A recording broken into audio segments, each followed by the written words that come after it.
presidente ucraniano vai participar por videoconferência na próxima cimeira da NATO. Aliados deverão definir apoio à modernização militar da Ucrânia.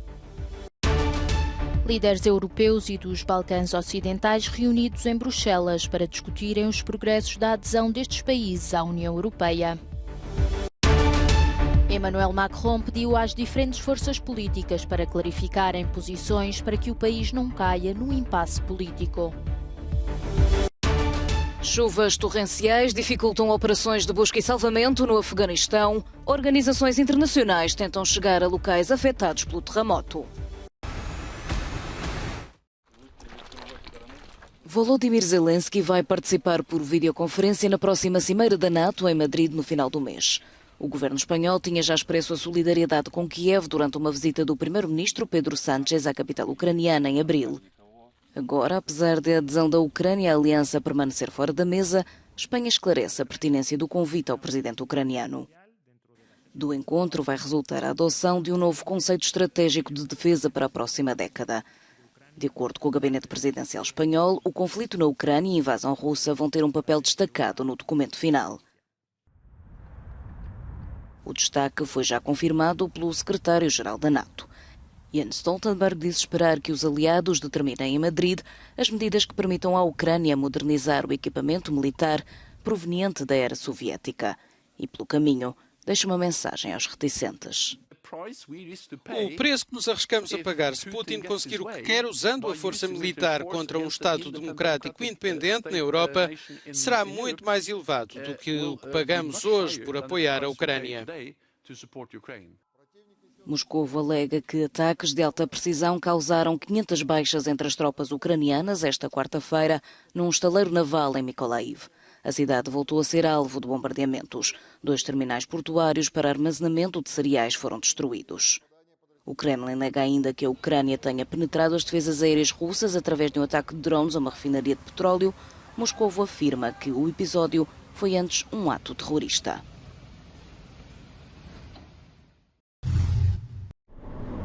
Os caminhos da guerra são cada vez mais sinuosos para quem permaneceu no Donbass. Na região ucraniana, os bombardeamentos deitaram por terra infraestruturas e a possibilidade de uma vida normal. Quem ficou para trás, na maioria idosos e pessoas com deficiência, pode apenas contar com a ajuda de outros para partir. Um processo com vários desafios que exige aos voluntários terem prioridades bem definidas. Em primeiro lugar, segurança para as pessoas. Para nós, tentamos fazer tudo com precisão, rapidamente. A segurança das pessoas é a prioridade número 1. Serhiy é voluntário na organização Vostok SOS. A retirada dos mais vulneráveis sob fogo cruzado é encarada como uma oportunidade de desempenhar um papel no esforço de guerra a salvar vidas. Vamos embora por causa dos bombardeamentos. O telhado desapareceu. As janelas estão partidas. Restam 2 de nós. Ainda nem sequer tranquei a porta. Não fecha. A evacuação de Donetsk e Luhansk no Donbass é feita desde o início da guerra, preferencialmente por comboio. Uma fuga ao conflito e avanços das tropas russas cada vez mais urgente e perigosa. Os líderes europeus e dos Balcãs Ocidentais estiveram reunidos em Bruxelas para discutir os progressos da adesão destes países à União Europeia.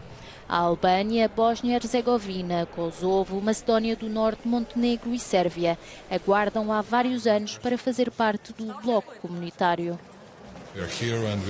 Estamos aqui para discutir o nosso futuro europeu e acreditamos que haverá algumas boas conclusões para os Balcãs Ocidentais.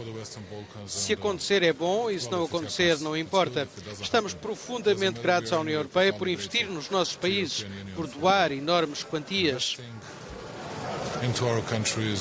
Pois faremos o nosso melhor para cuidarmos de nós próprios. Esta reunião acontece horas antes do Conselho Europeu, um momento importante de acordo com Charles Michel. Este Conselho Europeu é um momento histórico no plano geopolítico. É uma escolha que deve ser feita hoje, que irá afetar o futuro da União Europeia, a nossa estabilidade, a nossa segurança e a nossa prosperidade. Os Balcãs Ocidentais são uma prioridade para nós. Vamos empenhar-nos neste processo político com os líderes destes países.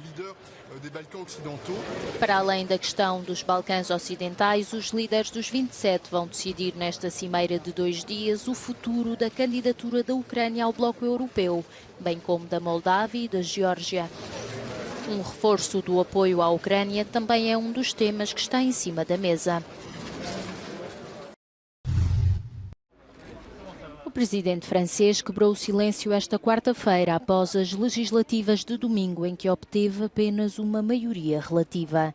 Emmanuel Macron pediu às diferentes forças políticas para clarificarem as suas posições para que o país não caia num impasse político e disse que, por enquanto, não haverá um governo de união nacional. As reações ao discurso multiplicam-se. Jean-Luc Mélenchon, líder da coligação de esquerda NUPES, classificou como fúteis os apelos de Macron à oposição e dirigiu-se à primeira-ministra Elisabeth Borne.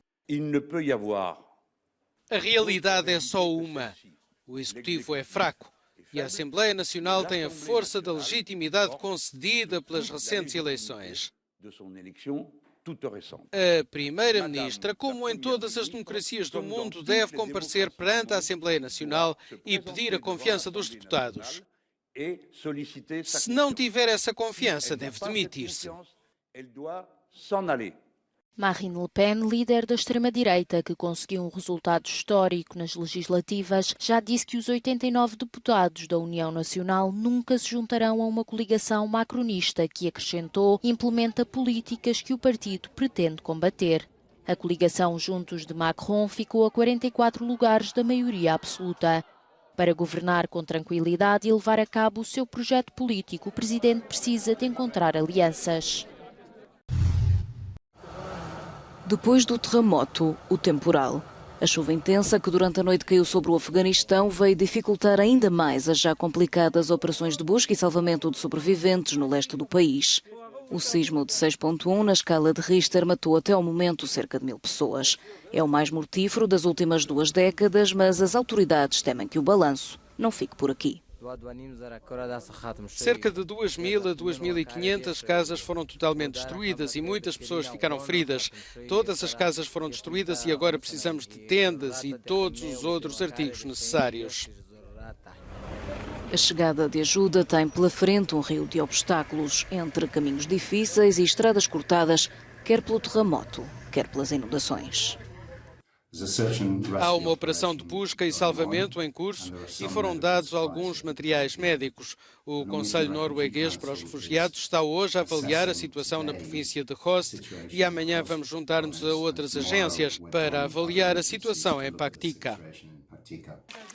Com uma crise humanitária e económica em mãos, os talibãs apelaram à ajuda da comunidade internacional. Mas a saída das organizações internacionais do Afeganistão após a mudança de governo no ano passado está a dificultar uma resposta mais rápida. Em 38 milhões de habitantes, o país tem mais de 60% da população a depender da ajuda externa para sobreviver.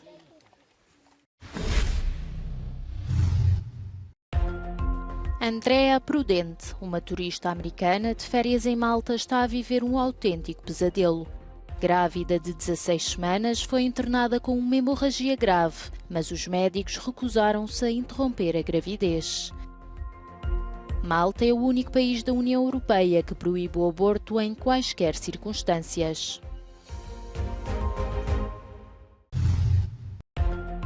Morreu Yves Coppens, o paleontólogo francês que em 1974 descobriu na Etiópia uma australopiteca com mais de 3 milhões de anos. Lucy, como é conhecida, é o fóssil mais completo já descoberto de um hominídeo. Este achado foi importante para perceber melhor como foi o desenvolvimento dos seres humanos ao longo do tempo. Zinedine Zidane, um dos maiores ídolos da história do futebol mundial, completa 50 anos. Em entrevista ao jornal francês L'Équipe, Zidane falou do percurso de vários anos no futebol e apontou os sonhos futuros. O antigo futebolista pretende comandar a seleção francesa e também treinar o clube francês Paris Saint-Germain.